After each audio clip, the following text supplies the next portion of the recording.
Здрава. Благодарам што ја прифати поканата. Секако. Денеска малку ќе зборуваме за менталното мајчинско здравје, тема што е актуелна, би рекла, годиниве многу и добро што се актуализира една ваква тема. Ја би сакала да почнеме баш од оној момент кога жената дознава дека ќе стане мајка, без разлика дали нели станува збор за планирана бременост или бременост што дошла во период можеби кога жената не мислела дека ќе стане мајка.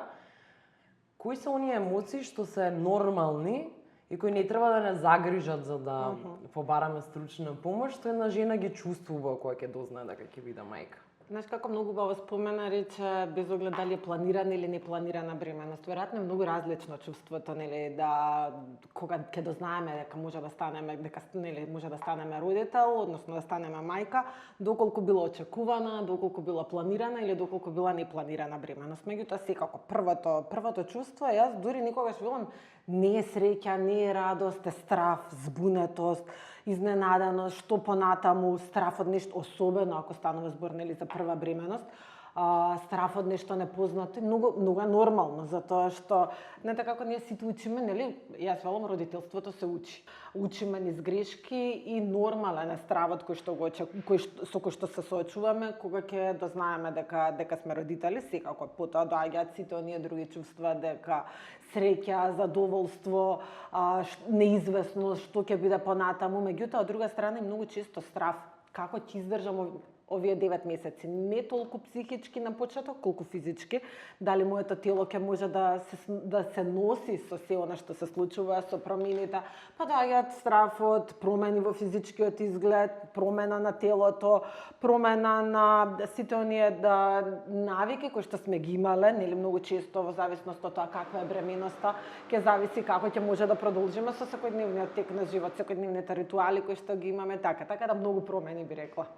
А колку од тоа се должи, да речеме, на оној хормонален статус што е променет, а колку се работи што се влијание и од општеството и од средината, бидејќи постојат и оние форуми, па потоа профили на Инстаграм, на Фејсбук, каде што често жените се советуваат и многу пати повеќе ствара повеќе анксиозност, отколку што може реално да ти помогне.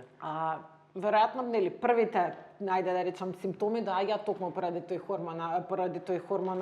хормоналните промени, затоа што многу често дури ние нели пред да влеземе во циклус, знаеме да бидеме раздразливи, знаеме да бидеме анксиозни, знаеме да бидеме нервозни, сите реагираме на еден поразличен начин. Сега дополнително да речеме дека ова се по 5.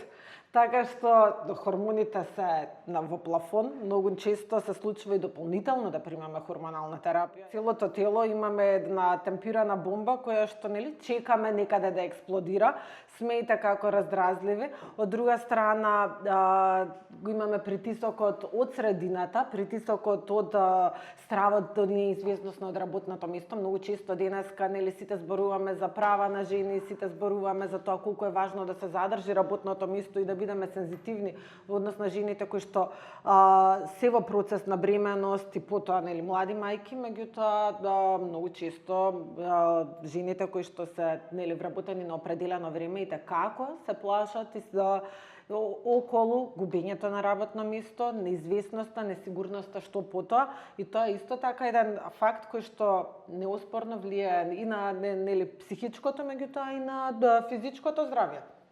Така и што во тие моменти сега, нели, секогаш е, често пати, нели, велиме, најлесно е да кажеш отколку да го направиш, ако некој ти каже да се смириш, не е дека лесно толку човек да се смири, а и особено што доколку, нели, понатаму има некоја потреба да се пијат и некои медикаменти, теснете кругот што се смее да се прима во бременост, но како сами да си помогнеме и да не е првиот чекор секогаш да се побара стручна помош, но во овие 9 месеци како и сами жените да си помогнат додека се бремени?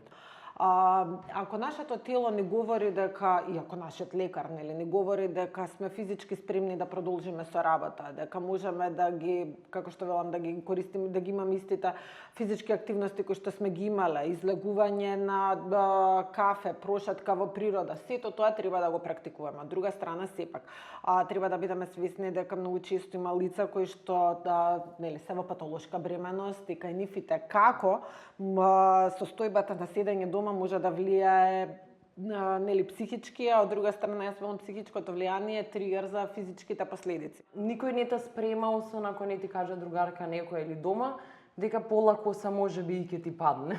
Или ќе ти се исправи. Мене ми се исправи. И ми се исправи мене. Па сега се враќа во некој обиди во виткање повторно. Апсолутно, тоа е тема за која што многу малку имам впечаток дека се зборува и цело време се грижиме само за физичкото здравје од аспект на тоа како овие 9 месеци ќе издржам, меѓутоа и како бебето ќе издржи и ќе излезе здраво и право. И токму поради тоа многу често жените не само заради физичкото здравје, заради пак ќе кажам стресот, непознато, стравото од она што може да ни се случи, неизвестноста, преморот, знаат да влезат во една постпородилна депресија, која што барем истражувањата покажуваат во светски рамки дека е нормална да трае до 2 недели. Се што е повеќе од 2 недели не дека е алармантно, меѓутоа бара некаков третман, бара разговор со стручно лице и многумина кои што не работат на менталното здравје, некој кога ќе рече дека сум анксиозен, под стрес и кога сум во депресија, знаат да речат ајде тоа ви се болести на модерното време, или јас ги викам мрза. Апсолутно не се мрза и апсолутно не се болести на модерно време. Туку се јас велам последици од стресот во времето во кое што живее. Ние правиме грешки не посветувајќи се тие први 9 месеци на детето. Во многу земји некаде се тоа 3 месеци, некаде се 6, некаде е година, некаде и повеќе од година. И јас велам дека тоа е период кој што никогаш нема да ни се врати. Веројатно хормоните се оние кои што во тој момент се оние кои што се доминантен фактори, кои што најмногу влијае да ние сите емоции кои што ги имаме ги извадиме надворешно преку тој плач, некогаш е плачење од среќа, некогаш е плачење од страв, некогаш е плачење од неизвестност. Меѓутоа постои еден фактор кој што јас секогаш некако велам дека не е тука присутен. Кога ќе се роди едно дете во рамки на едно семејство, ние имаме најчесто два родителски стила, едниот на мајката, едниот на таткото. И тука почнуваме со тоа како треба да се воспитува, што е тоа што треба да се направи, меѓутоа освен тие два родителски стила, јас велам најчесто се мешаат уште нови 4. На свекорот и свекрвата и на мајката и таткото, на мајката на детето. Така да, од сите страни, некако мајката на бебето е таа која што сите околу неа знаат што треба да се прави, сите околу неа и кажуваат како треба да се направи, меѓутоа и притисокот и очекувањето од неа се најголеми. И лица кои што, пак ќе кажам, имаат проблем да стават, да кажат не, да ја постават границата до каде смее некој да ми интерферира, да влијае на тоа што јас ќе правам или да ми дели совети што е најдобро за моето дете и да ми дели совети од аспект дека ти како тебе те израснавме или како порано ги раставме децата, можат да не доведат до една постпородилна депресија, можат да не доведат до една фаза да ние се чувствуваме апатично, меѓутоа од друга страна да се чувствуваме и неудобно во своето тело. Апсолутно сметам дека секој може да најде време за себе и да си посвети време на себе, па макар и тие 45 минути додека бебето спие, дека можам да посветам внимание и да направам нешто што сакам, нешто што ќе ме направи мене среќна и задоволна, и апсолутно сметам дека доколку обврските, доколку ситуацијата дома дозволуваат, убаво е да имаме време кое што ќе си го поминеме со некој што ни значи, со некој што може да споделиме нешто, па макар тоа да биде и кафе надвор на улица со најдобра другарка и со бебе во количка која што спие. Некако така, мислам дека тоа многу влијае за да можеме да продолжиме во еден нормален тек на активности. 1 од 4 млади лица страда од некакво ментално нарушување, има проблеми со менталното здравје.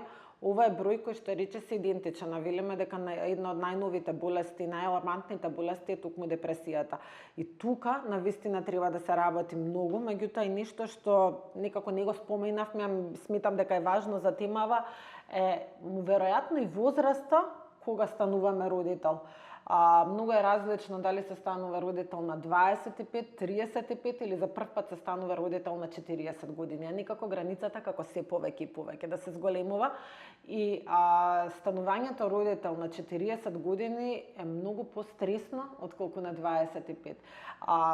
Сите светски податоци ни покажуваат дека депресијата се зголемува како се зголемува и возраста на родителот, затоа што родителот, оној кој што станува родител на 40 години, може да стане родител на 40 години од неколку причини. Прво затоа што рекол дека е рано, па сакам прво професионално да се изградам, па потоа сакам да станам родител. Второ затоа што низ целиот тој процес се борел со неколку инвитра, неуспешни бременности и слично. Трето, затоа што тогаш нашол брачен партнер. И четврто, затоа што едноставно тогаш сакал.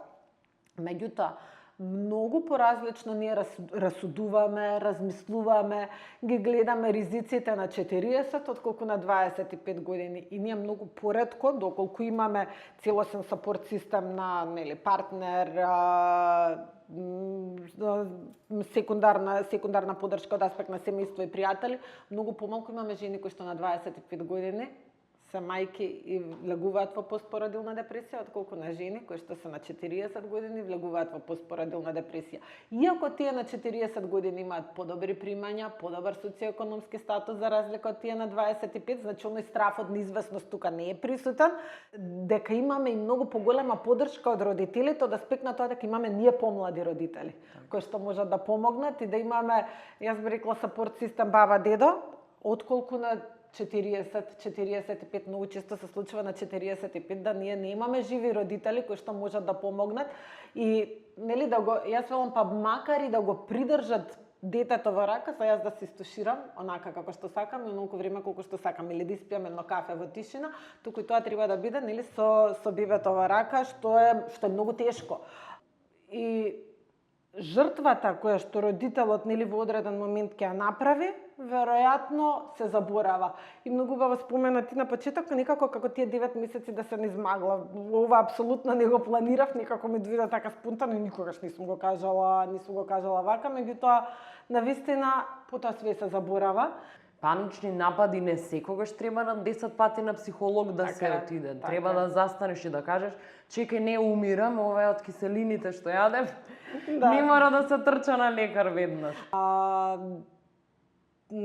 Да, навистина, значи, денеска и така како се случува да многу често, кога велиме да супер е да имаме можност за разговор со психолог, да имаме можност за разговор со психијатар по потреба и слично, меѓутоа не сите убаво спомена дека ги имаат тие можности и финансиски, некогаш и временски, некогаш се уште кај нас постои стигмата од одење на психолог и психијатар, што е секако важно да се спомена. Меѓутоа, она што мора и она што е важно е да знаеме дека постојат секако информации кои што ни се релевантни, ако што можеме самите да си ги примениме на себе. Например, тоа е техника на правилно дишање.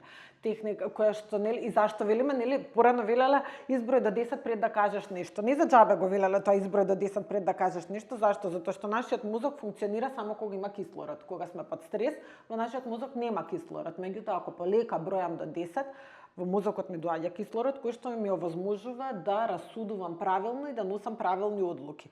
Така што има и техники на 2-7-7-8 дишање, каде што земам воздух, го задржувам во себе, па го испуштам, се фокусирам на начинот на дишењето и тоа не одзема многу време. Потребни не се никогаш јавелам вака, нависи го саатот, 2 минути пред да треба да станеш и тие први 2 минути фокусирај се на тоа како дишаш, фокусирај се на крвотокот, фокусирај се на она што било позитивно што ти се случило претходниот ден.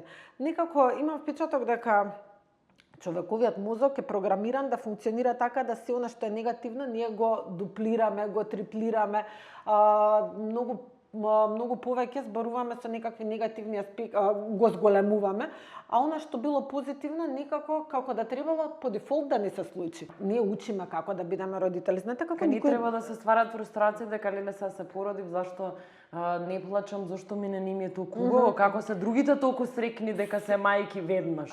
Сите реагираме на различен начин, нели на доаѓањето на новиот член во семејството. Некаде тоа ќе биде и како некаде тоа ќе биде значи толку проследено со славења дома, со сите тие работи, некаде нели тоа ќе биде мирно во кругот на семејството, меѓутоа тоа многу често зависи од јас велам и треба да зависи од тоа што сака мајката и како сака мајката. Нели оние да речем традиционални гледишта дека до 40 дена не се излегува, дека не знам не се примаат гости и слично.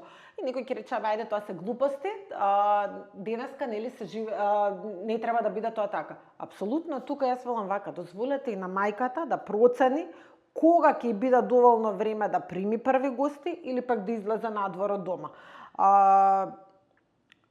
Значи, јас го земав син ми од болница со 1,8 кг, мислам, беше буквално колку едно коковче од која купувате од супермаркет. И се сеќавам дека од прв ден со него бев цело време надвор и сметам дека тоа мене ми влијаеше добро на моето ментално здравје. Од друга страна, во ниту еден случај не сметам дека треба да се осудуваат родителите кои што велат дека им треба време за себе, им треба време да бидат дома сами, дека не сакаат да доаѓаат луѓе дома, дека не сакаат да се гледаат со други луѓе затоа што не се чувствуваат удобно во својата кожа, не се чувствуваат пријатно со сопствениот изглед и не сакаат да остават поразлична слика од тоа што оставале претходно пред останатите. И тоа е нормално и треба да го почитуваме. Сите имаме различни потреби, сите имаме различни очекувања. Мака како би завршиле, кои би биле заклучоците од целиот подкаст и разговор, нели, како некоја порака за мајките и за бремените жени што ќе гледаат? Јас би рекла вака, сакајте се себе си, уживајте во секој ден, уживајте во секој нов ден што доаѓа, затоа што тоа нема да ви се врати. Нормално е да се греши, сите учиме од грешките, меѓутоа убаво е кога тие грешки нема да ги повторуваме. Благодарам.